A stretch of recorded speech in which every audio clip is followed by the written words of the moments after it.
இனிய காலை வணக்கம் நண்பர்களே. இன்றைய பதிவில் மீனாட்சி பஞ்சரத்னத்திலிருந்து ஒரு ஸ்லோகம் பார்க்கலாம்.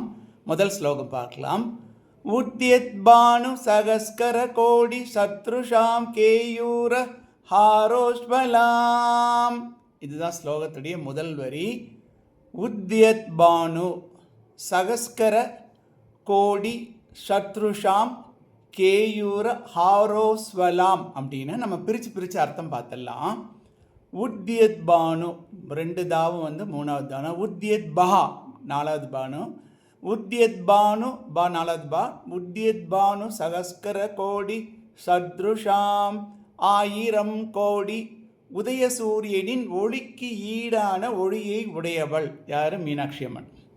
உத்யத் உதிக்கின்ற, பானு சூரியன், சகஸ்கர ஆயிரம், கோடி கோடி தான் தெரியும், சத்ருஷம் ஈடான போன்றன்னு வச்சுக்கலாம். உதிக்கும் 1000 கோடி சூரியன்களின் ஒளிக்கு ஈடான ஒளியை உடையவள் மீனாட்சி அம்பாள். இது வந்து முதல் பாகம், முதல் வரியுடைய முதல் பாகம். அதனுடைய இரண்டாவது பாகம் எப்படி வருது அப்படின்னா, உங்களுக்கு வந்து கேயூர ஹாரோஷ்வலாம், கேயூர வளையல்கள் மாலைகள் போன்ற அணிகளால் ஒளி வீசுவலும், அதாவது கேயூரம் தோல் வலை, தோளணி, ஆம்லெட்ஸ், பேங்கிள்ஸ் எல்லாம். அப்புறம் ஹார, கேயூர ஹார, ஹாரம்ங்கிற வார்த்தை நம்ம யூஸ் பண்ணுறோம். ஆரம்னு சொல்கிறோம் இல்லையா? ஹார முத்து மாலை, ஆபரண மாலை. உஜ்வலாம், உஜ்வலாம்னா பிரகாசமான, ஒளிரக்கூடிய அப்படின்னு அர்த்தம். தோல் வளைகள் மற்றும் முத்து மாலைகளால், அதாவது ஆபரணங்களால் பிரகாசமாக ஒளிரும் தேவியே மீனாட்சி அம்மனே என்பதுடன் முதல் வரி முடிவடைகிறது. மீனாட்சி பஞ்சரத்னம் முதல் ஸ்லோகத்தின் இரண்டாவது வரி பார்க்கலாம்.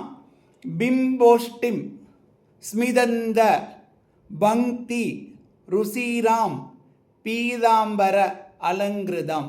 பிம்போஷ்டிம் அந்த ரெண்டு பாவும் வந்து மூணாவது பானாதா. பிம்போஷ்டிமில் டா வந்து ரெண்டாவது, இட்டனாட்டானா. பிம்போஷ்டிம் அதை மட்டும் எடுத்துக்கலாம். பிம்ப பழம், அதாவது சிவப்பு நிறமில்ல ஒரு வகை கோவை பழம்னு வச்சுக்கோங்க. ஓஷ்டிம் அப்படின்னா உதடு. இப்போ என்ன அர்த்தம்?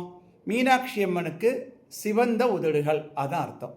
அப்போ அந்த பிம்போஷ்டிம் ஸ்மிதந்த பங்க்தி ருசிராம். இப்போ ஸ்மித அப்படின்னா புன்னகை, சிறு சிரிப்பு. தந்த கவிழ்ந்த, கலந்த, நிறைந்த. புன்னகையை உதிர்க்கும் மெல்லிய, இல்லைன்னா வேறு மாதிரி சொல்கிறோன்னா மெல்லிய புன்னகையுடன் கூடிய அப்படின்னு சொல்லிட்டு. ஸோ இப்போ அந்த முழு பொருள் சொன்னீங்கன்னா, பிம்பப்பழம் போன்ற சிவந்த உதடுகளையும் அதில் மெல்லிய புன்னகையையும் உடையவளே என்று மீனாட்சி தேவியை நம்ம போட்டுறோம். அதுக்கப்புறம் அந்த புன்னகை எப்படி இருந்துச்சுன்னா, ஸ்மித தந்த பங்க்தி ருசிராம், அதாவது புன்னகை புரியும் பல்வரிசைகளை உடையவளும், லேசாக பல் தெரிஞ்சிட்டு இருந்துச்சு அப்படின்னு. ஸோ ஸ்மித அப்படின்னா புன்னகை, அந்த ஓரங்களில், அதாவது உதடு முனையில், பங்க்தி பற்களின் வரிசை, ருசிராம் அப்படின்னா அழகான, பிரகாசமான. அப்போ மந்தகாசமான புன்னகையினால் பற்களின் வரிசை தெரியும் மிக அழகான தோற்றமுடையவள் எங்கள் மீனாட்சி, அதான் அர்த்தம். இப்போ நம்ம அந்த அர்த்தத்தோடு இந்த ஒரு ஸ்லோகம் சொல்கிறப்ப நம்ம மனசில் வந்து அம்பாளுடைய அந்த தோற்றம் உருவாகும். தியானம் பண்ணுறது சுலபம். Excuse me. அந்த வரியுடைய இரண்டாம் பாகம் எப்படி வருதுன்னா, பீதாம்பர அலங்கிருதாம் அப்படின்னு வருது. பீதாம்பர அலங்கிருதாம்னு, பீதாம்பர பீத அப்படின்னா மஞ்சள்னு அர்த்தம். பீத அப்படின்னா மஞ்சள். அம்பரம்னா ஆடை. நம்ம கூட சொல்கிறோம் பாருங்களேன், பிள்ளையார் இதில் என்ன சொல்கிறோம், சுக்லாம்பரதரம் அப்படிங்கிறோம்ல. சுக்கல அம்பரம், வெண்மையான ஆடை. அதான் பீத மஞ்சள், அம்பரம்னா ஆடை. அப்போ மஞ்சள் நிற ஆடை. அலங்கிருதாம் அலங்கரிக்கப்பட்டவள், இல்லைன்னா அணிந்திருப்பவள். ஸோ இப்போ மஞ்சள் நிற ஆடையால் அலங்கரிக்கப்பட்டவள். இப்போ வந்து இந்த இரண்டாவது முழு பொருள் எப்படி வரும்னா, மந்தகாச புன்னகையுடன் கூடிய பற்களின் வரிசையால் அழகான முகத்தோற்றத்தை கொண்டவளும். பாருங்கள், சாமியோட இமேஜ் உங்களுக்கு மனசில் வருது பாருங்களேன்.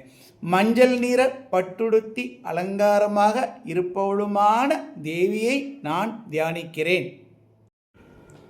மீனாட்சி பஞ்சரத்தினம் முதல் ஸ்லோகத்தின் 3வது வரி, விஷ்ணு பிரம்ம சுரேந்திர சேவித பதாம் தாமுனதன தத்துவ சுரூபாம் சிவாம். இப்போ நம்ம படிப்படியாக அர்த்தத்துக்கு வந்துடுவோம். விஷ்ணு பகவானால், பிரம்மதேவனாலும், சுரேந்திர தேவேந்திரனாலும், அப்படின்னா சுரன இந்திரன், தேவேந்திரனாலும், சுர ப்ளஸ் இந்திரன், சுரர்கள் தேவர்கள் அவங்க, அதனால் தேவர் ப்ளஸ் இந்திரன் தேவேந்திரன், சேவிக்கப்பட்ட வணங்கப்பட்ட, பதாம் முனதனா பாதங்களை உடையவள் தேவி, தத்துவஸ்வரூபம் தத்துவத்தின் வடிவமாக இருப்பவள், சிவம் அப்படின்னாலே மங்களகரமானவள், இல்லைன்னா சிவபெருமானின் சக்தின்னு அர்த்தம். அப்போ ஓவரால் மீனிங் எப்படி வரும்னா, விஷ்ணு பிரம்மா மற்றும் இந்திரன் ஆகியோரால் வணங்கப்படும் திருவடிகளை உடையவளும், தத்துவ ஞானத்தின் உண்மையான வடிவமாக இருப்பவளும், மங்களகரமான தேவியை நான் வணங்குகிறேன், இல்லைன்னா தியானிக்கிறேன் அப்படின்னு சொல்லிட்டு அதோட அந்த 3வது வரி முடியுது. இப்போ 4வது வரிக்கு போகலாம். மீனாட்சி பஞ்சரத்தினத்தின் முதல் ஸ்லோகத்தின் 4வது வரி, மீனாட்சிம் பிரணதோஸ்மி சந்ததம் அகம் காருண்யவாராம் நிதிம். மீனாட்சிம் பிரணதோஸ்மி சந்ததம் அகம் காருண்யவாராம் நிதிம். இந்த தா 4வது தானா, வரி அர்த்தம் பார்த்துடலாம்.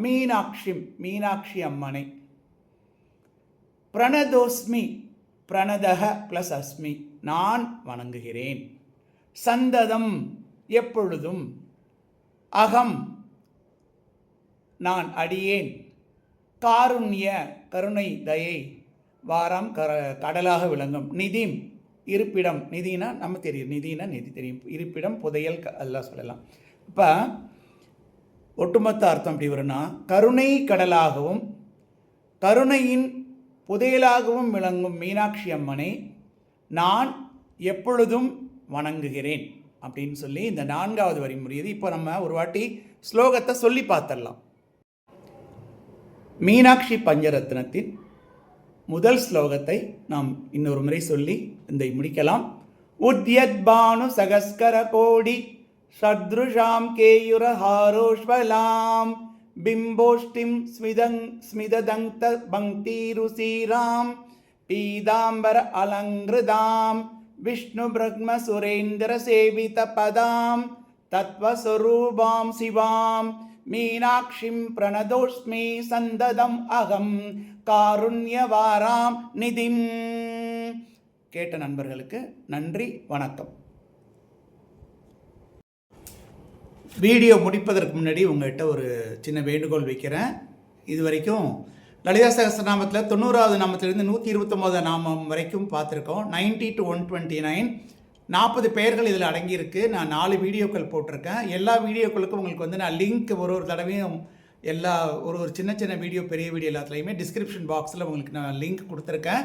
தயவுசெய்து அந்த லிங்க்கை பாருங்கள். நீங்கள் வீடியோக்கள் விடுபட்டிருந்தால் கூட அந்த உங்களுக்கு நல்லா தெரிகிற மாதிரி வீடியோ 1, வீடியோ 2, வீடியோ 3, வீடியோ 4னு போட்டு டேட் போட்டு தான் அதை நாங்கள் கொடுத்துருக்கோம். அதனால் நீங்கள் பாருங்கள். லலிதா சகஸ்ரநாமம் நம்ம ட்ரை பண்ணிக்கிட்டே இருப்போம். ரொம்ப சீக்கிரம் இன்னொரு கொஞ்ச நாளில் தரவாயிடும் நமக்கு.